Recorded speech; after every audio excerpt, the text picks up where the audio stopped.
Right, so we are now on our way to pick up the basis of this build, which is going to be the 12p mortarboard bundle that I won off an eBay auction. So the idea being, that will form the base of this PC build. God knows why you'd list the motherboard for sale as collection only with the wrong name and absolutely no information about it, but it does mean we've scored ourselves a little bit of a bargain.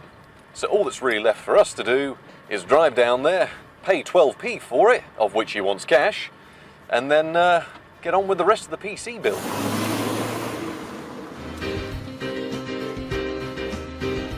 So what did we actually get here? Well, it appears that this listing for mortarboard was actually a rather complete little bundle, and the only way to see what we actually got is to, well, see what we actually got. Right, so what have we got here? Looks to be some sort of OEM motherboard, but we do have a processor, so let's find out what that is. We have what appears to be an AMD Phenom 2? No, it's an original Phenom 9550, which is OEM only, but 4 cores, so that's nice. And we have 2 gigs of RAM, another 2 gigs of RAM, and a motherboard. That's not actually too bad of a deal. That's not a bad place to start. It's also worth mentioning he did throw in a CPU cooler, which is actually AMD branded and red, and an I/O shield, which definitely looks like an OEM one. So I think this might have been someone's computer at some point, and he's just ended up with the parts. That's a full bundle for 12p. So in terms of the graphics card, we are using the Radeon HD 5850. Which might look like a brilliant card, but we actually picked it up for just 25p, which you can find out in its own video here. The thing is, it's a relatively decent graphics card, no modern support like DirectX 12 or anything like that, but for its era, decently powerful. But that comes with its own set of problems, namely power consumption, because power supplies aren't cheap, leading to us finding some rather interesting solutions to a problem that probably shouldn't exist. Now this is probably going to be one of the more questionable parts of the PC build, how we're actually going to power the thing. Because we have 2 power supplies here, and this one is incredibly light and has a very limited array of cables, most of which are useless, and this one says tested bad, unit does not exceed 200 watts before shutoff. So I have no idea what wattage it's meant to provide, but it doesn't provide what it should. These were being sold locally for scrap. Fairly sure you can tell why they're scrap, but kind of hoping they're working. So we've got a no-name power supply that's incredibly light, and one that is actually tested as being bad. But together, maybe they can just about run a computer. This is how expensive power supplies have gotten. We are down to these ones to do this kind of budget build. So, not going to be easy. Not at all. We now had processor, RAM, motherboard and graphics all sorted, but there was something missing, the storage, of which we didn't have the money for an SSD or anything like that, no, far from it. We had just enough to afford an old Western Digital hard drive from CEX, which came to a 10p total. Someone's had fun colouring in the sides of it, and when we first tested it, it just clicked a lot until I gave it a slight bash on the side of the desk, but other than that, you know, at least it seems to work now, and it is from a reputable brand, even if it did show up a little bit broken. Total cost-wise, our parts came to a staggering 67 pence, which was less than I thought this would cost, and for those of you wondering about a case, well, who really needs one of those, when the box that my car parts arrived in was still lying around on top of the recycling bin? So all that was left to do was throw all this together and find out, does it actually work?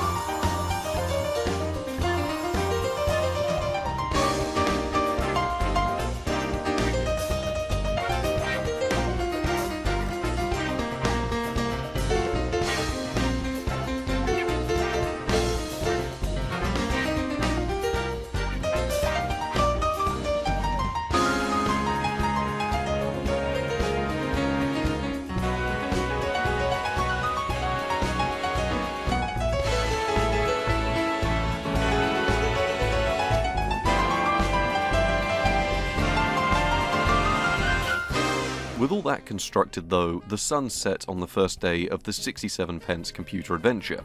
We had a PC altogether with some OK specs, some questionable case and some questionable power supplies, and I mean even the hard drive's pretty questionable to be honest. In fact, just the entire thing is questionable, but that didn't change the fact it was all together. So on rolled the next day, and what did we have to do? Well, we had to plug it all in, grab a fire extinguisher just in case, and of course find out, will it turn on and will it work? Right, so we are going for the initial turn on of the thing and going to see if it works. So 2 power supplies, both on, and we do technically have a power button. So let's see if that does anything. Oh, there's noise, a blue light and an orange light, and a beep. Do we have a display? We do! So the motherboard's from a Packard Bell. It's recognised the processor, 4 cores, 2.2 GHz, and it's found nothing else. But we are starting with what appears to be an error screen. So someone's left an install of Windows on there, which is not too bad. Now all confirmed to be working, I thought given we're using an old hard drive, it was worth using Windows 7. The latest version, keep in mind, as Windows 10 on a hard drive, well, you might as well give up before you even try turning it on. Sadly, that's just the way it is with operating systems after Windows 8. You can't really do much unless you've got an SSD. And after doing quite a lot of testing last week, most things do still work on Windows 7. And surprisingly, the PC, if we can call it that, did support booting from USB. It was ungodly amounts of slow, taking near enough 30 minutes to reach the installer, and it didn't matter what options we changed in the BIOS, this is just the speed it worked at. So I decided to stay put and wait near on 2 hours to get Windows 7 onto the PC. While all this was going on though, we did give the PC some extra ventilation down the side. No fancy tools, just a screwdriver, but it meant that all the heat from the graphics card was no longer getting caught up in the box and actually had a way to escape. You've got to think about the thermals and the airflow, you see. And don't worry, I did keep a record of all temperatures for everyone later on in the video. To also help out with the airflow, given exactly how much time we had to wait around for Windows, I had a broken CPU cooler lying on hand and just sort of ripped off the top part of the fan and found a way to sort of rest it between the CPU cooler and the case, if we can call it that, just to sort of draw in some fresh air from the top, which would then be blown out the new vents in the side. So you don't need any fancy thermal testing gear or wind tunnels or whatever it is people are using. You could feel the cold air coming in through the top and feel the warmer air coming out through the side. And you could also hear the noise of it running at a stupidly high RPM because we had no fan controls. Not in the BIOS, not anywhere. Didn't matter, what's a bit of noise, that's not a problem. We had things running a little bit cooler. Eventually though, and I really do mean eventually, we got to the desktop, and it took hours to install this, and I was expecting hitches and slowdown everywhere. I mean, you could hear the hard drive clicking away, and it was lightning fast. No word of a lie, it was one of the smoothest experiences we've had on the channel since testing that Novatech gaming PC a few weeks ago, since the rest of the showings this month have mostly been on hardware that was downright painful to use. I have no idea why people like seeing it tested, but it's also quite fun to test, it's just very frustrating to test, but that's besides the point. Everything seemed to be working. Drivers were installing fine, we had audio, we had graphics drivers. The one thing that seemingly wouldn't work was the Ethernet port. We just couldn't get any internet. And was this the reason why this board was being given away for essentially a junk price? Well, maybe, but maybe I was also just being an idiot because I hadn't thought to look in the BIOS and see if it was turned on. I don't know who turns off the LAN adapter in the BIOS, but once that was enabled, the drive was installed and we had the internet all connected. So all we had to do was leave the PC to update, and we were good to go. One of the downsides of this very cheap computer is that we are using Windows 7, which personally I think is a good thing, but software-wise, it doesn't. Steam took a while to decide to work, and it seemed to pick and choose at random as and when it wanted to. but for those of you looking for a fix that seems to work, if you open up Task Manager and close the Steam Web Helper process and then wait for it to restart, this will miraculously make Steam work absolutely fine. It stops all the hanging and glitching and works fine. You can even load the Steam store after doing this.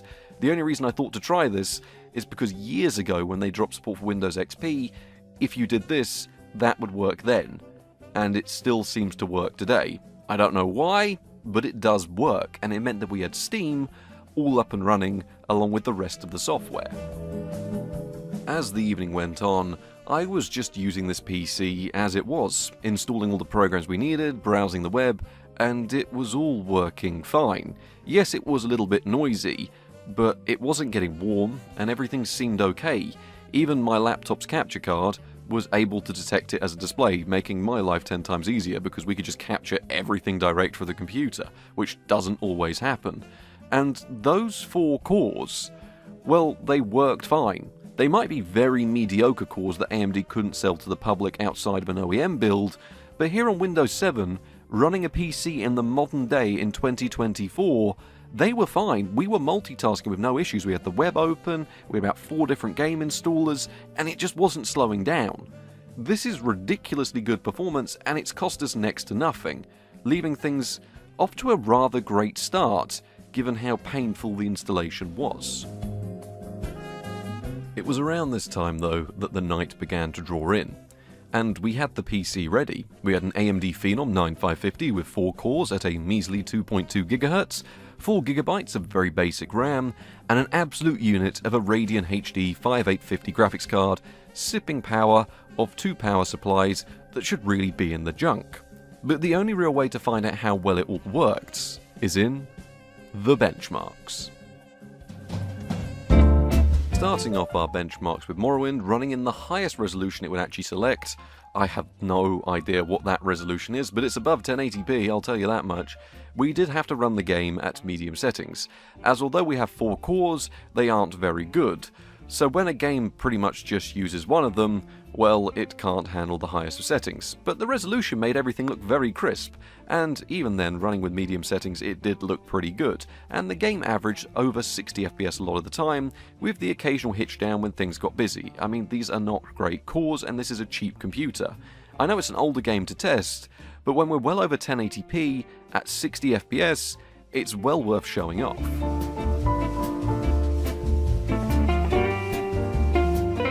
Mountain Blade Warband up next, running flawlessly in 1080p. The game even ran fine in 1440p, but unfortunately our graphics card can only do 30Hz, meaning we could only see 30 FPS at that type of resolution. Not because the PC can't manage it, but purely because of that graphics card's output. I'm not complaining, it was just nice to see it running in 1440p in the first place, but I scaled back just so we could get a better idea of what kind of frames we could push. In our big benchmark, the game ran perfectly fine with around 40 FPS on average, and this was really stressing the processor, with lots going on with fancy high settings, shadows, ragdolls, and big battles. When the battles were lighter, in a lot of the early to mid game, well, you could choose the game to run at 60 FPS in the launcher, and it would hardly ever move away from this figure, which, to start games off with, is a great showing. Minecraft was up next with a respectable showing of around 36 FPS on average. This was using a mod pack with Optifine, the classic Tekkit Classic. Once the chunks had loaded in, it was a bit of a better experience, but there were still the occasional frame drops, nothing unplayable, keep in mind. The PC managed it just about with a good amount of a view distance and some higher settings, but we did drop the primary ones down to fast to sort of pick up the frame rate a little bit. Generally though, 30 to 60 FPS seemed to be where the PC wanted to stay. When you've been in an area long enough, it did lean towards the 40 to 60 FPS area a bit more, and as far as Tekkit goes, I'd call this more than playable. Maybe if we turned everything down to the lowest we could hit higher, but honestly, this CPU's got weak cores and it doesn't really want to budge from here. You will see worse than Core 2 Duo performance, but the frame times might be a little bit more stable.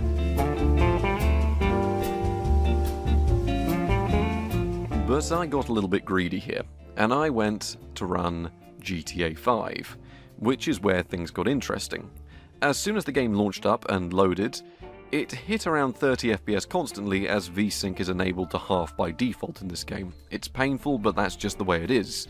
And I thought it was me going into the menu crashing the game, as soon as we opened the menu, it would crash out. And it did this about 3 times, before I changed some settings in the config menu while the game was loading up and played it a little bit. And this is where things went a little bit bleak. See, the PC turned off, and for all intents and purposes, GTA 5 had killed the PC.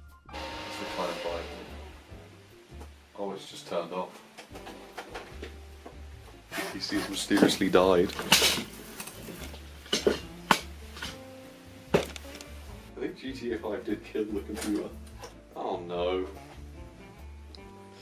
Why has this happened? Right, so what's happened is midway through benchmarking GTA 5, the system started to draw more power than this one can handle, causing it to trip out, which explains the tested bad bit on the side. So that one can't exceed 200 watts, so we're now going to entrust that one to power more of the graphics card and go back to the benchmarks, because that one can't handle it under full load. This one might. So we've now swapped them, so this one is doing the main powering, and this one is sort of the backup when it's needed. And hopefully that'll now work. Hopefully. Eventually though, we did get things back on track with Oblivion, which offered very strange performance. The game hated our processor, as even though we could run the game near enough maxed out, the frame rate could really bog down when there were lighting effects going on. Now, the lighting effects in this game can be really taxing on a processor, and it doesn't really use 4 cores effectively. You know, this is more or less just a revision on Morrowind at this point. It was still playable, but really showed the issues with this little Phenom processor. But that all goes out the window as soon as we remember how little we paid for it, and things seem to have stabilised over on the power supply front. So it was a bit of a confusing one there. Oblivion's playable with the highest of settings, just not with the smoothest of frame rates.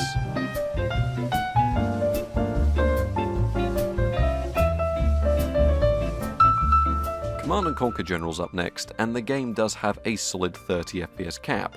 We ran the game in the same ridiculously high 4:3 resolution as Morrowind, and it was perfect, with the game staying at a solid 20 FPS in cutscenes, the maximum it can do, and a solid 30 FPS anywhere else. There were no slowdowns or issues, and it was nice to see this game running after the 3D Phantom fiasco a couple of weeks ago.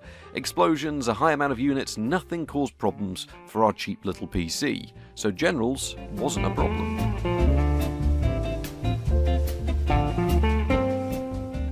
RimWorld did prove to be a bit of a struggle on the PC, with load times between screens, maps, generating the world, virtually anything you went on to do, causing it to be a huge waste of time.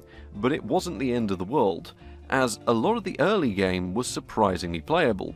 Speeding things up would tank the frame rate down to low double digits, but it did increase the tick rate, which is the rate the game actually runs at, so things did actually speed up, which was more than I was expecting.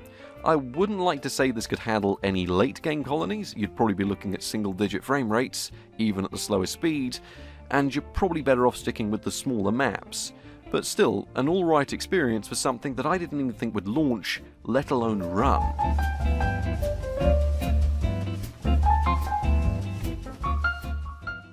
I do always like to do some testing with the Source engine, and unfortunately Counter-Strike 2 will not run on Windows 7. But Black Mesa will, as long as you launch it from the exe file and click through a swarm of errors that don't seem to mean anything. With higher settings in 1080p, the game looked and ran brilliantly, although the larger, more open areas would still give us some slowdown, and there wasn't really much we could do to fix this as we were entirely CPU bound a lot of the time. But even then, most of the game is set inside and it ran perfectly smooth, and it could run a lot higher than 60 FPS when not a lot was going on. Just those surface areas, well, they're going to be a struggle. And the Phenom, it's on its own there.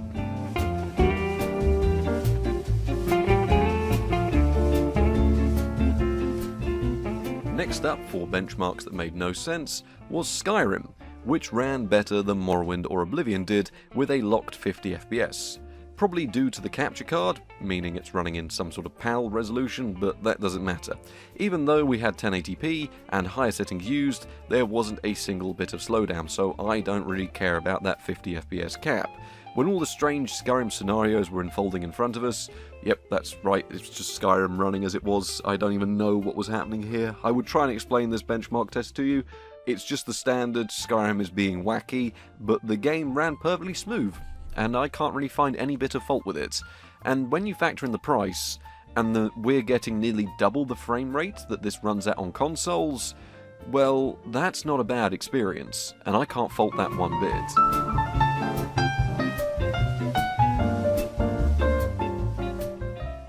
BeamNG I didn't even expect to launch. People spend thousands on computers just to run this game, and we were running it here. I mean, the performance wasn't great, but it would eventually stabilise down to an alright 25 to 35 FPS after around 10 to 15 minutes of gameplay, but this was only on the simpler maps. The more complex ones would take so long to load that you would have to manually close the process to escape from how slow this would make the system run. But for maps like the Big Hill and the basic test maps and even some of the test tracks, you could even get away with playing some BeamNG in a 720p high definition resolution on a PC that we've built for about 60p. And that is surprising.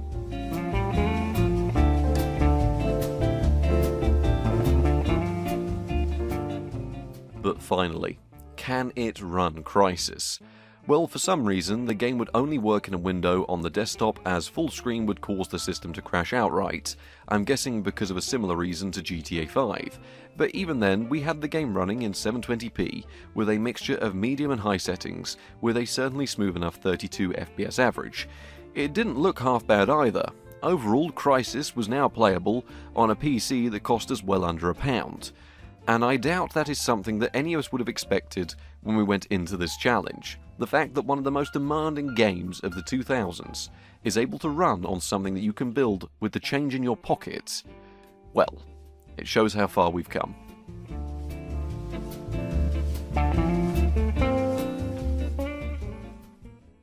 How do I even begin to summarise these benchmarks? For the price we paid, last time we did challenges like this, we were struggling to see games like Morrowind run. Yet here, we were running them with high resolutions, like literally above 1080p resolutions. Crysis, the fact that it even worked was insanity. And yes, there were problems with GTA 5 actively killing the computer, but that's just the authenticity of a cheap PC build. It even launched GTA 5. I did not go into this expecting us to even be able to launch a game like GTA 5. Yet here we are running it. I mean, the fact that one of our sketchy power supplies did die mid-benchmark is just an exciting point. That's the whole idea. I mean, that's just a good excuse, really.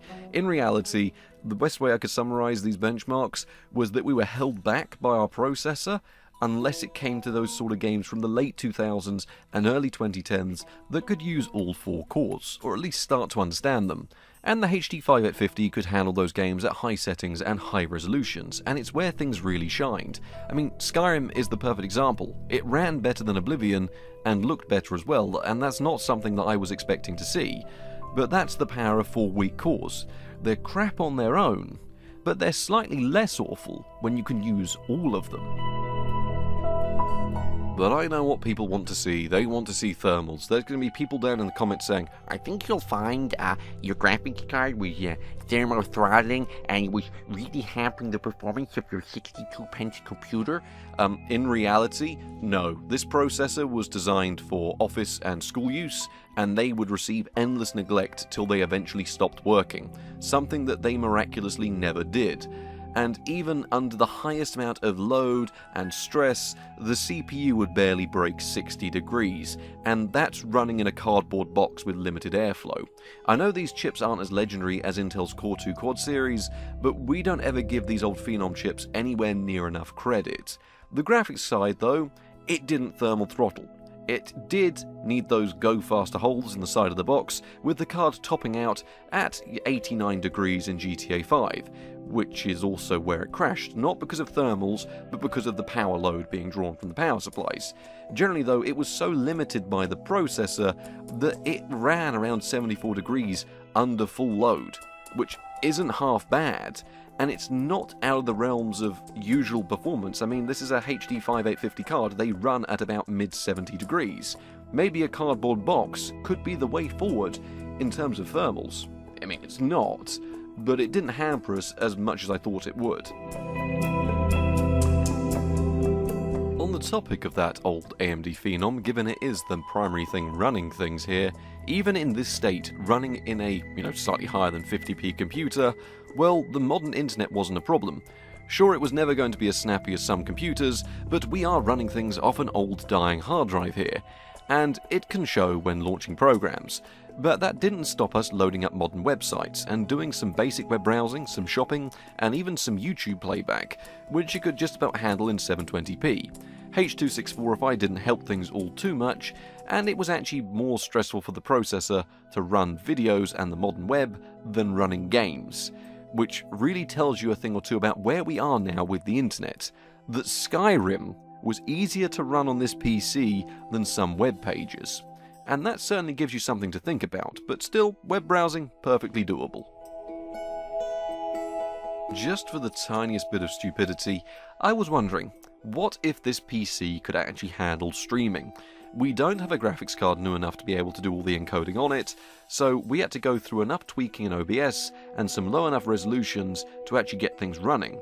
And we were able to manage a very mid-2000s screen recording, which is also running Half-Life 2 maxed out.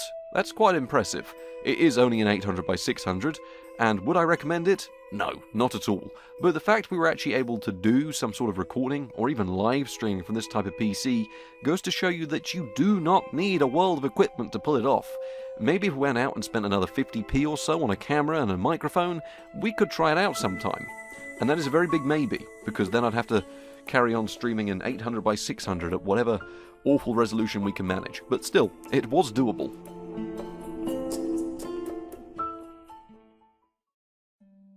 So there we have it, the 67p computer. And it has been years since we tried a challenge like this, and how things have changed. We were picking up Pentium 4s and Pentium Ds last time, lucky to hit the territory of terrible dual cores. But now in 2024, the types of systems that are classed as junk even extended to the world of quad cores, and in some cases, DirectX 11 capable graphics cards.